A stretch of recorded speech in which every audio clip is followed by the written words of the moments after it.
All right, and welcome to an overview of affiliate marketing. Today, we're going to be going over just a quick supplemental reading here from Search Engine Journal about how to plan an affiliate marketing strategy for content creators. Now, I did not have a chance in my content marketing courseware to really dig into affiliate marketing too deeply, but this is one topic that I have a good amount of knowledge and experience with. I don't have the most success in the world. There are many, many people who have seen massive affiliate marketing success. But at the same time, I want to utilize this opportunity to share some of the realities of affiliate marketing because this article here by Search Engine Journal is really good. It's a really nice overview, sharing a lot of the different elements that you might not be thinking of when creating content and figuring out a way to monetize it. But then also, I do want to provide this as a cautionary tale that affiliate marketing is not as simple as people make it seem. I follow a couple of subreddits right now that's all about side hustles and affiliate marketing. And you would think that anybody in the world could just hop on and create any content to promote any product or service and land thousands, tens of thousands of dollars from affiliate links. And that's simply not true. It's very, very difficult to be successful in affiliate marketing. I'm the first person to admit this. It probably took me 5 different times, 5 different tries, 5 different websites that I created, 5 different affiliate programs that I used, and 5 different niche audiences that I tried to promote to before I saw any success. And by when I say success, I mean getting dollars at a time. So I will walk through this article today. And just as a heads up, this is not the most positive in the world, but it is supposed to be more informative so that content creators, people that are well versed in content marketing, are ready to dive into affiliate marketing. Because again, I only had a chance to dedicate probably 1,000 words or less to affiliate marketing in my courseware. So I look at this as an extension of that. So this article was written about a year ago, year and a half ago. And I'm going to jump right down to um really the article, the important part of the article here. And I am going to go back because apparently the reader was incorrect. So let's go back to this.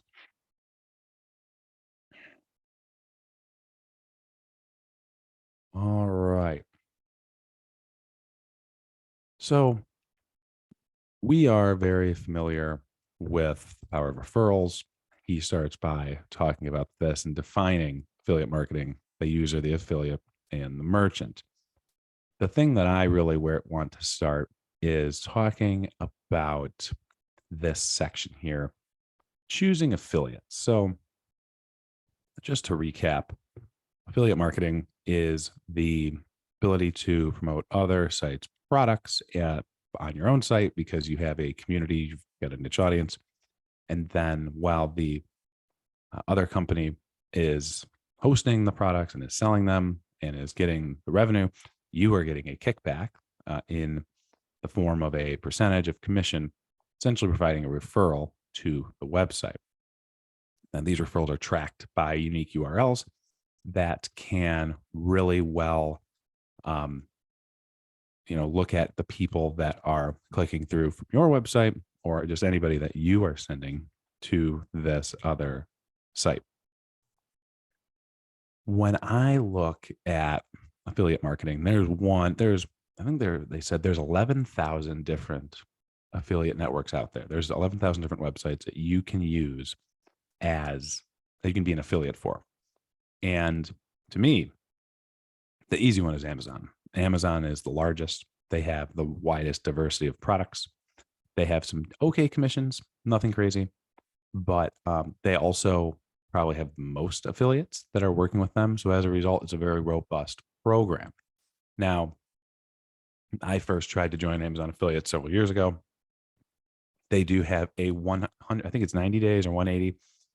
There is a limit on the number of days that you can be an affiliate before you need to meet some certain thresholds. And it's greater than zero. I don't remember what the number is. It's changing every now and then. But as a result, you are under the gun to actually make some referrals to Amazon products. Now, the positive side to that is that it's not just the product that you're promoting that you have to sell. Rather, somebody could click on your link and go to Amazon and then navigate to a different product that they think is better. Oh, I'm here. I might as well get this chair. Cyber Monday is coming up. That's a great opportunity. And you're still going to get a little kickback as a result. Now, you got to read the fine print. A lot of products on Amazon are not eligible for these types of kickbacks.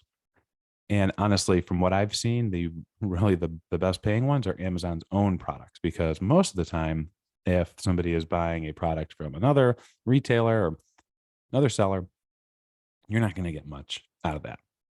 So it is important to think and understand where the kickbacks come from, what the different percentages are for the different industries, because they do differ and they will change and they'll fluctuate time and time again. I know for big events like Prime Day in July and Cyber Monday in November, Amazon will try to drum up enthusiasm with their affiliates and try to offer some better percentages or worse, depending on the expected demand for their products. So when I look at choose affiliates carefully, this is a very important question, because you need to be sure that you are looking at the fine print. You know exactly what you are getting out of your affiliate agreement. Then also make sure that there's no cost associated with it. Amazon is free. It's easy to use, but there's a lot of them, especially in tech, where you need to pay a membership fee, either a month, per year, and it's usually not a lot, maybe $100 a year. But if you think about that, how long is it going to take for you to make that up in affiliate sales? If you're bringing in millions of visits to your website a month or a year, sure, you're going to be able to make that up pretty fast. But on the other hand, if you've never done this before, this is your first foray, I would recommend something that does not have any fees associated with it. Now, next, he goes right into the marketing side, specifically the advertising side, recruiting niche influencers. And I can tell you from experience, this has been where my greatest wins have come, is being able to use influencers in a niche, not just people with millions of followers, but using sites like Upfluence and Captivate that will let you work with smaller influencers with smaller followings, where a post from them is going to be more authentic. It's not going to be an obvious ad, and their community is very tight knit. And generally, if they promote a product, their community is going to be more willing and able to mobilize quickly and make a purchase. So this is a great point here. Highly recommend the influencer strategy. And I do have a video on influencer marketing from earlier. You can check that out as well from some of my experiences. I've worked with micro influencers, nano influencers, but also the big ones. And it can be a headache. I've had much more success with the smaller influencers because it's much more niche. Their audience is a little bit more specific. And as I mentioned before, their community mobilizes quickly. Now, obviously, somebody like Taylor Swift, I wouldn't even call her an influencer anymore. She is a celebrity on another level, similar to what Bieber was in the early 2010s. I'm talking just people who have established influence as a result of being on social media and providing valuable content that has amassed them tens of thousands or hundreds of thousands of followers who consistently engage with their posts. Now, next, he talks about building an affiliate network. This is really just the idea that you need to use various channels to bring in your leads, your traffic. And for an example of this, I like to look at Twitter. Twitter in the Elon Musk era is fading fast. People are leaving. Users are not engaging as much. And from an advertising standpoint, it's completely zero.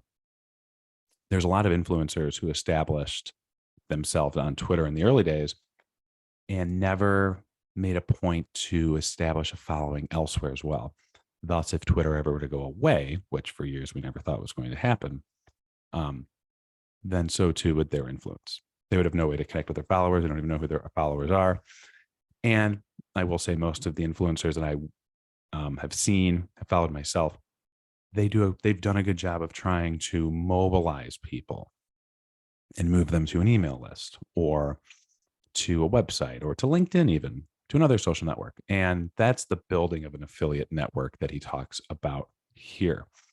You can also look at the thought that publishers, you can also work with other affiliate networks that exist.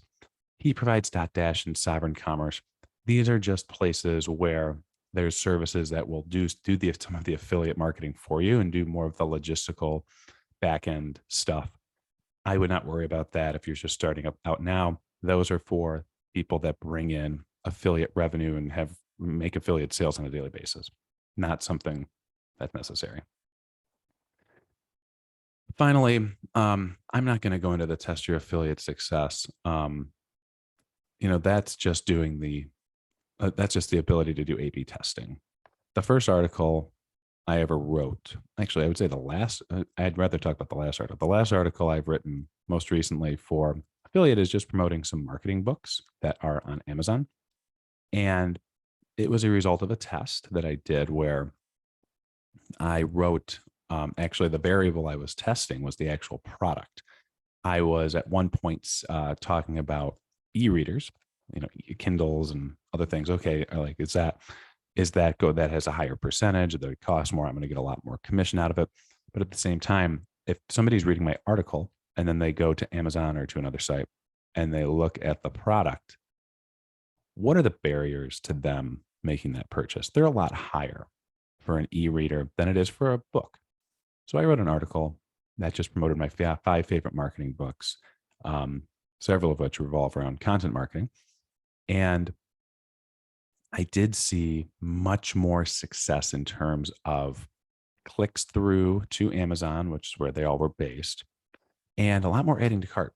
The problem is, I don't know and I got a ton of visits on the site, a lot of positive comments, a lot of likes, a lot of, I think it's widely considered, at least by my followers and my readers, one of the more successful blog posts I've written.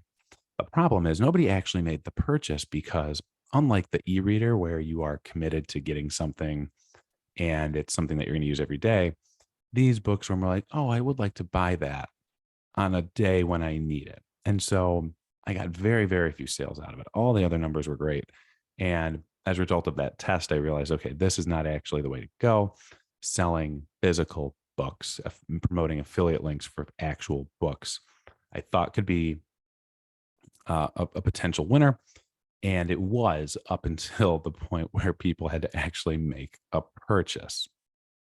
You live and you learn, I guess, but that was one of my bigger fails. But at the same time, that was me testing affiliate success. That was the result of a test, and that was a test in itself. Finally, the optimizing of websites and product pages are very similar to search engine optimization, nothing crazy. He does go into some very interesting success metrics, specifically your effective earnings per click and looking at average order value. Average order value is something pretty standard in e-commerce, but the effective earning per click, that's for the people that are, again, bringing in hundreds of thousands of dollars of affiliate revenue per year. And you can come up with a pretty solid cost. Now, how much am I making for every link that I throw out there? And then you can get your earnings down to a T and figure out, hey, I'm bringing in X amount of revenue. Thus, I'm going to make X number of income as a result of creating this blog post and putting out all these links. That is not really, that's just not plausible. Again, there are maybe a couple hundred affiliate marketers in the world that have those types of numbers. And it's pretty like that kind of a number is just not something you're going to have to worry about. And if you do, then you shouldn't be listening to this right now. You should be out creating more content and making some money per click. And that's also the average order value, although average order value is based more on the purchases and not just the link clicks. So that is something interesting to look at. Then he goes into the crafting an affiliate marketing program. And I want to scroll down specifically to not just starting, but I went too far, is the niche audience. And I think I did scroll too far here. When you are creating an affiliate marketing program, you need to make sure that you are very, very, very niche in what it is that you're going to promote. I think I did scroll too far, but when we talk about niche in content marketing and in marketing in general, I think a lot of times people don't think in specific enough terms. People think of niche as, oh, there's people that like cars. Well, everybody likes cars at some point. Oh, people that like to work from home. That's not niche. That's just segmenting.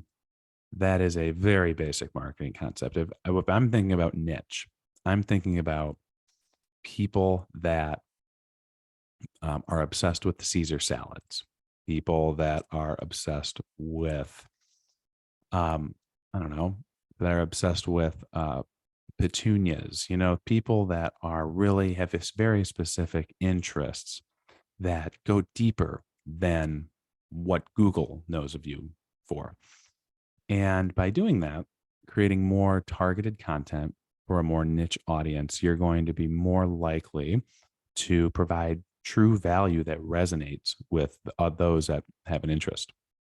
I am finally starting my own podcast here in the coming weeks, and I finally was able to establish a niche because it took so long before I came up with a topic that I actually was comfortable not only talking about, but it also could be conveyed on the podcast medium, and also is going to have an audience. And for me, it's people that incessantly listen to 2000s music, right? The first decade of the century, there is a very large group. There's a Sirius XM radio station. It might not even be niche enough, but at the same time, it's something that, it's not just music, that everybody listens to music. It's not just a genre of music. It is a 10-year time frame.